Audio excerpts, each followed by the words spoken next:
रात के ठीक 11:46 बजे गांव के पुराने रास्ते पर तेज हवा चल रही थी। पेड़ों की शाखाएं ऐसे हिल रही थीं जैसे कोई अंधेरे में धीरे धीरे फुसफुसा रहा हो।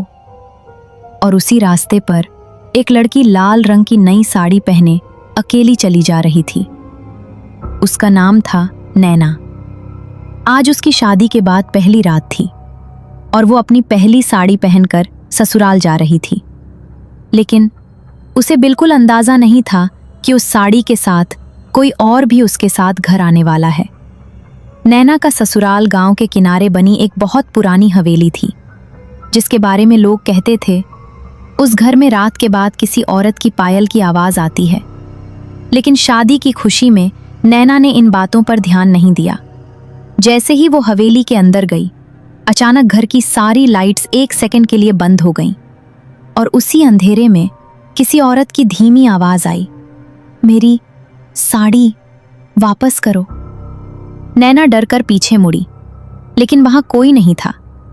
उसकी सास बोली, पुराना घर है बहू, डरने की जरूरत नहीं। लेकिन नैना ने साफ सुना था, कोई उसके बिल्कुल कान के पास बोल रहा था। पहली रात के 1:13 बजे नैना अपने कमरे में अकेली थी। उसका पति अर्जुन किसी काम से बाहर गया था। कमरे में एक पुराना लकड़ी का आईना रखा था। नैना जैसे ही आईने के सामने बैठकर अपनी साड़ी ठीक करने लगी, उसे आईने में अपने पीछे एक और औरत दिखाई दी। लंबे खुले बाल, सफेद चेहरा और आंखों से बहता काला पानी।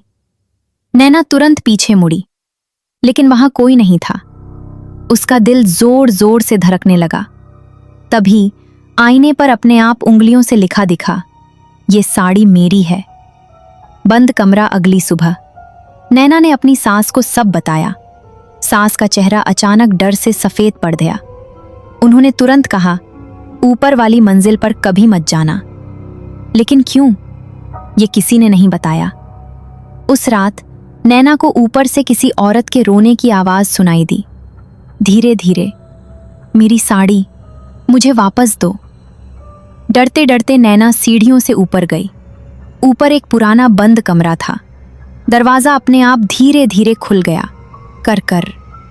कमरे के अंदर धूल जमी हुई थी और बीच में एक पुरानी तस्वीर रखी थी। उस तस्वीर में एक दुल्हन लाल साड़ी पहने खड़ी थी, लेकिन उसका चेहरा पूरी तरह जला हुआ था। तस्वीर के पीछे लिखा था, सावित्री, मृत्यु 1987। साड़ी का सच। अचानक पीछे से आवाज आई, वो साड़ी उसी की थी। नैना ने मुड़कर देखा, वहां उसका ससुर खड़ा था। उन्होंने कांपती आवाज में बताया, सालों पहले इस हवेली में सावित्री नाम की लड़की की शादी हुई थी। शादी की पहली रात उसने यही लाल साड़ी पहनी थी। लेकिन उसी रात कमरे में आग लग गई और सावित्री जिंदा जल गई।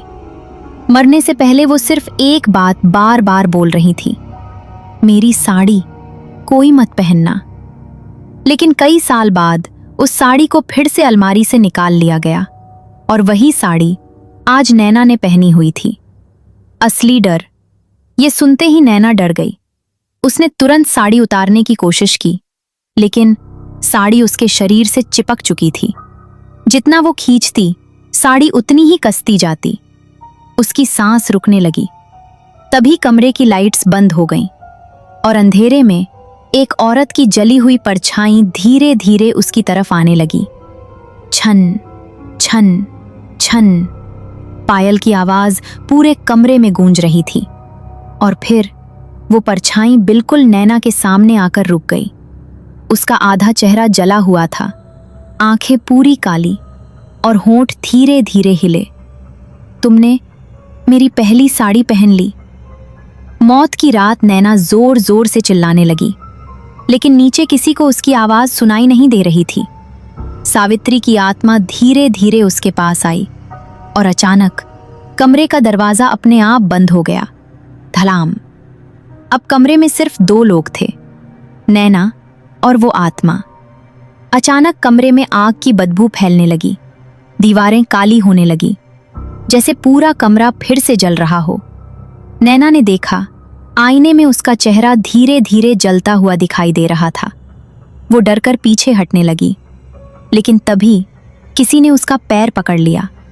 नीचे देखा तो साड़ी का पल्लू अपने आप उसके पैरों में लिपट चुका था। आखिरी सच।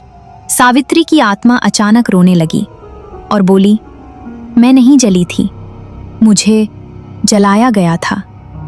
नैना की आंखें फैल गईं। सावित्री ने कांपते हाथ से कमरे के कोने की तरफ इशारा किया। वहां एक पुरानी डायरी रखी थी। डायरी में लिखा था, इस हवेली के लोगों ने दहेज के